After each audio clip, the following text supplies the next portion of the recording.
Good afternoon, EDPL graduate students, and welcome to the EDPL Graduate Student Orientation. We're so glad that you could be with us this afternoon. We're going to provide an overview for you this afternoon, first together in this setting on Microsoft Teams, and then later moving out into breakout sessions. Just a few reminders if you've never used Microsoft Teams before. Slide your screen across the mouse and you'll find a gray bar. We're going to be entertaining questions live in a question and answer chat. So please feel free to use that feature to ask any questions that you have. So as we get going, again, I'm Lee Bannon Kieboom. I'm the chair of Educational Policy and Leadership. And then I also work with graduate students in our STEM teacher preparation program, which is connected to an NSF NOICE grant. Hello, everybody. I'm Cynthia Elwood. Sorry for we're just learning how to do Teams live here. I am your Director of Graduate Studies, and for most of you, my work mainly happens behind the scenes. I do allocate the graduate aid, and I'll solve problems and so forth, but most of you are going to be most in contact with your advisor or your program director. I am the program coordinator for the Educational Leadership Program, and many of you know me, and I look forward to our breakout later. Hello, everyone. I'm Jill Beeran. I'm the chair of the Doctoral Program Committee, and I also work with Lee on the NOICE STEM program. Excuse me, and I am Sharon Chevuk. I teach in the undergraduate program, but I am the coordinator for the EDPF master's program and serve as advisor to those students. We'll be meeting later, and I look forward to seeing many of you face to face. We've talked, but face to face will be good. And good afternoon, everyone. My name is Jody Jessup Anger, and I coordinate the Student Affairs and Higher Education Master's Program. For those of you who aren't in the program, if you spend time around the university, my hunch is that you'll run into a lot of our Student Affairs and Higher Education students. Welcome. I look forward to talking more with you during our breakout session. We really are learning all this as we go, aren't we? I'm Sarah Burmeister, and I work in the Ed Administration and Leadership Program primarily. I have already worked with several of you already this summer through the Curriculum Leadership course, but I'm looking forward to working with you further as you progress in the program. Hi, EDPL graduate students. I'm Melissa Econom, and I'm the academic coordinator in the department.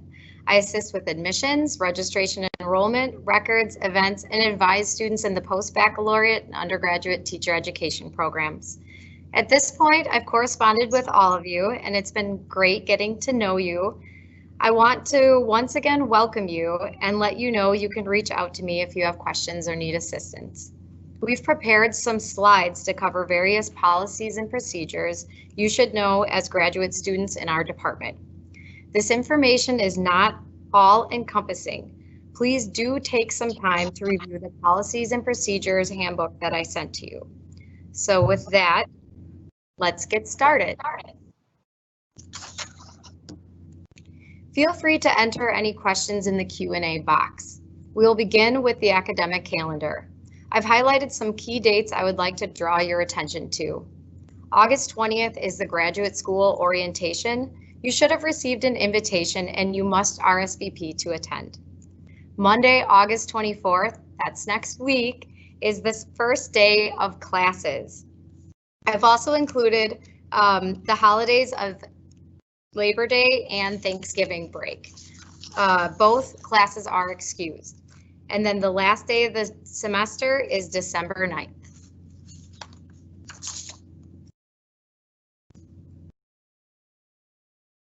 Academic integrity is the foundation of learning, research, and scholarship. All members of the university adhere to a shared understanding of the standards outlined in this policy. Students are required to complete an academic integrity tutorial before registering for classes. Each student is assigned an academic advisor. Advisors for master's and certificate students remain from the beginning of graduate work through program completion. Doctoral advisors assume this role from the beginning of the doctoral student's program through the completion of the doctoral qualifying exam, at which point the student chooses a dissertation chair. Your advisor assignment can be found on the home page of your student center in checkmark. If you do not see an advisor assignment, feel free to contact me.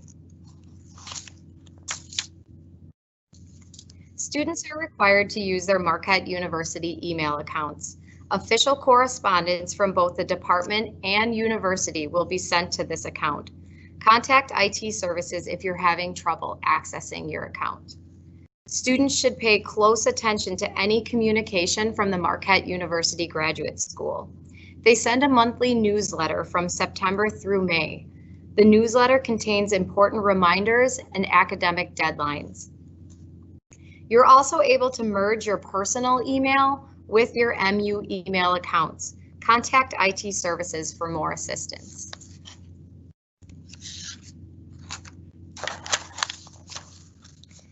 Every graduate student, except those with temporary status, must be enrolled as a full-time, half-time, or less than half-time student each fall and spring term to maintain an active student status.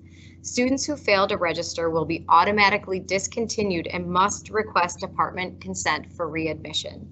If you are unable to enroll for a class in the fall or spring term, you have to register for continuous enrollment in order to maintain an active student status. This 0 credit placeholder course costs $100. Students are expected to maintain an average of at least a B or a 3.0 cumulative GPA in all graduate level courses.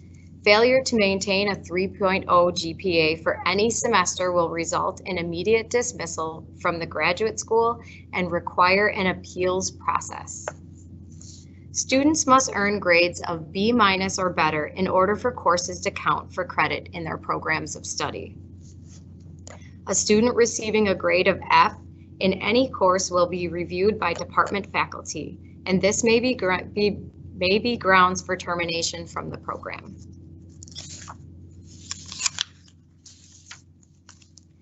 The university reserves the right to withdraw a student from any class when it is evident the student did not start the class, stopped attending, or due to incapacity, and may be withdrawn from the class. This policy is in effect for all students, regardless of any financial aid award.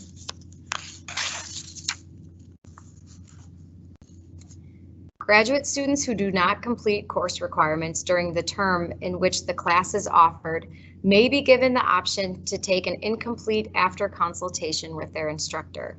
It's the student's responsibility to consult with the instructor and to initiate the temporary grade and the final grade.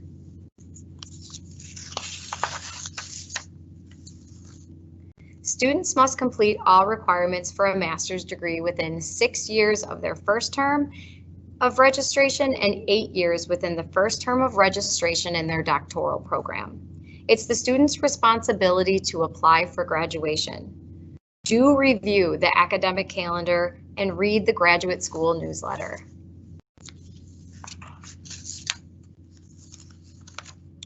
Our EDPL department has a limited number of tuition scholarships available for full and part-time graduate students. Application for EDPL scholarships must be made each semester by the published financial aid deadlines.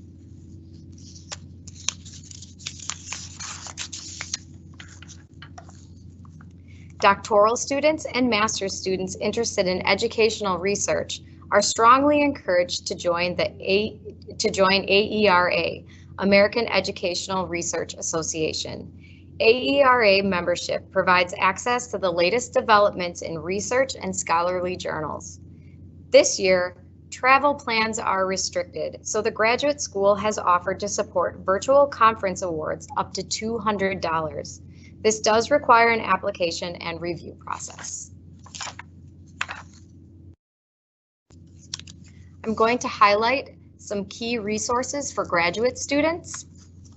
The Career Service Center assists with cover letters, resumes, and career exploration. Checkmark is used to access registration, bursar information, apply for graduation, and to view your advisor assignments and grades. The College of Education website lists news and events, faculty and staff contacts, and academic program information. The Counseling Center offers mental health services in the form of individual and group counseling sessions. The Office of Disability Services works with students and faculty to provide appropriate accommodations to support student success. The Graduate School website posts graduate opportunities, news, announcements, and forums. The Graduate Student Organization is the platform you are able to use in order to provide feedback to the university. They also plan social and volunteer opportunities for graduate students. The Rayner and Memorial Libraries are connected and located in the central part of campus on Wisconsin Avenue. Our libraries provide access to thousands of books and journals, provide research support, and houses the Digital Media Lab. Marquette Central is a one-stop shop for direct links to forms, financial aid information, bursar information, and records requests. Marquette ID card, also known as the MUID, you can obtain your MUID in the student union. You can put money on your card for printing and food purchases in our cafes. The card is also needed to swipe into the library. Office of Engagement and Inclusion supports inclusive programming for underrepresented groups on campus. Parking Services offers parking rates for day and evening. You can request parking through their website. Preparing future faculty and professionals, the program provides training in teaching, scholarship, and leadership development. The Writing Center is located on the second floor of the library.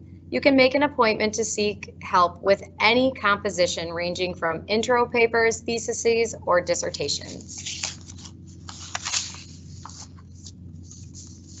This concludes our general orientation. Your program-specific orientation is up next. I'm going to take a moment to see if there are any questions in the Q&A. And at this point, I don't see any questions. Feel free to email me, Melissa Econom, if you do have any questions regarding policies and procedures. You can access the meeting by using the link I sent you in your orientation email. So please feel free to take about a 10-minute break. You can use that link that I sent you again in your email invitation when I invited you to the orientation.